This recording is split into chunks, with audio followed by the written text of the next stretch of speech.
Hey everyone, John from ARTV. It's time for a review of the debut album from the UK singer-songwriter Sam Smith. In the Lonely Hour is the name of that album, and it's been out for about a month now. A lot of you guys have been requesting for me to review this one. It's been pretty much like every video I put out, I'll get at least one request for it or else a personal message about it. So I finally decided to go ahead and give it a chance. I've been listening to it over the course of the past few weeks, and I've decided that it's really not as bad as I was anticipating it to be. In fact, it's a pretty run-of-the-mill but somewhat solid pop album. I think there's elements of gospel, folk, a little bit of R&B and soul here and there that actually make this thing function. Falsetto vocals are a problem for me here on this record, and that's evident right off the bat with Money on My Mind, the opening track here on this record. I don't think that that's necessarily a bad song from start to finish. It's just that the chorus really starts to grate on me the more I hear it, just because of the fact that he takes it so high and it gets irritating. It's not the only track on the album he does it on. I think Life Support is another one that really gets annoying to me vocally. I think that some of these songs could definitely have been plotted out a little bit better in order for them to make it something that I'm really starting to dig into. Some of these tracks, I'm not going to say that I'm in love with anything, but I think some of them are actually very solid.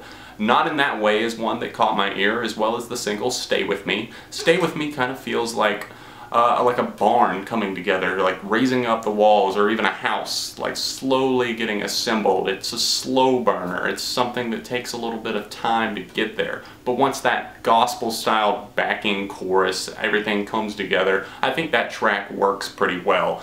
I think this whole album really is just kind of a mood album. You're going to have to be in that kind of sad, lonely mood. He comes across as this very lonely yet good-hearted man that is just here looking for love, and you know, he comes across pretty earnest most of the time. He says on the track Stay With Me that he's not good at one-night stands. He guesses that's true after all. While that does come across cheesy, so do a lot of lines here on this record, but I think it's something you can look over, you know, honestly, because it's a pop album that was designed for, let's be honest, people in their teenage years. Maybe even early 20s, our age. Me and Sam Smith are both 22 right now, and he writes some pretty solid stuff. I know he's got co-writers as well, but I think a lot of these songs were pretty delicately crafted. I like the fact that there's a mix of acoustic guitar, some piano, a little bit of a stomp clap thing going on I could see going on at a concert, and it's a vibe that I kind of enjoy. Leave Your Lover is another one that I think vocally stands out to me. It's one that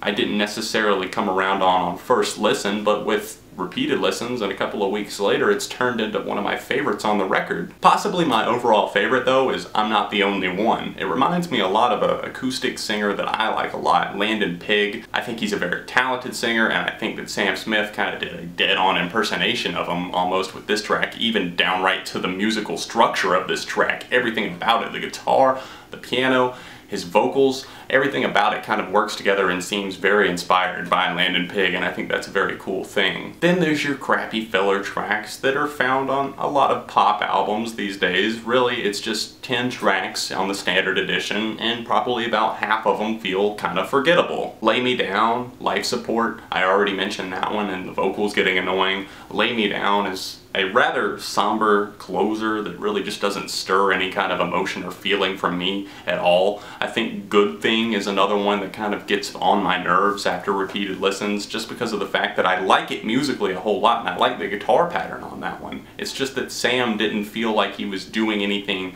interesting with his vocals or even the lyrics on the track. It's something that I've heard way too many times to be even remotely interested in. Like I Can is the final track on the record, and obviously we've heard this before. No one's gonna love you like I can, but he actually brings it across in a way that makes me kind of believe him almost, and that's something that I'm a hard sell, and on tracks like that actually kind of win me over, that's always a good thing.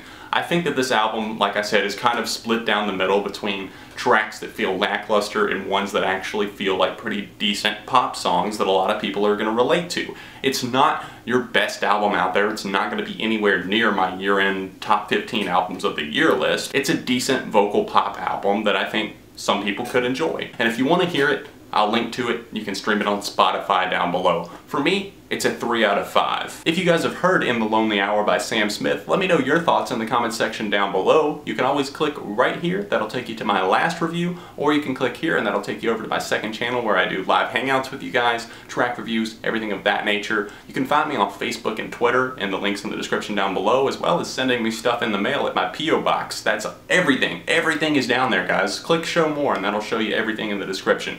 Thanks so much for watching this review. Hit the like button, don't forget to share your thoughts with me, subscribe to the channel, and I will see you very soon right here on ARTV Beyond the Reviews.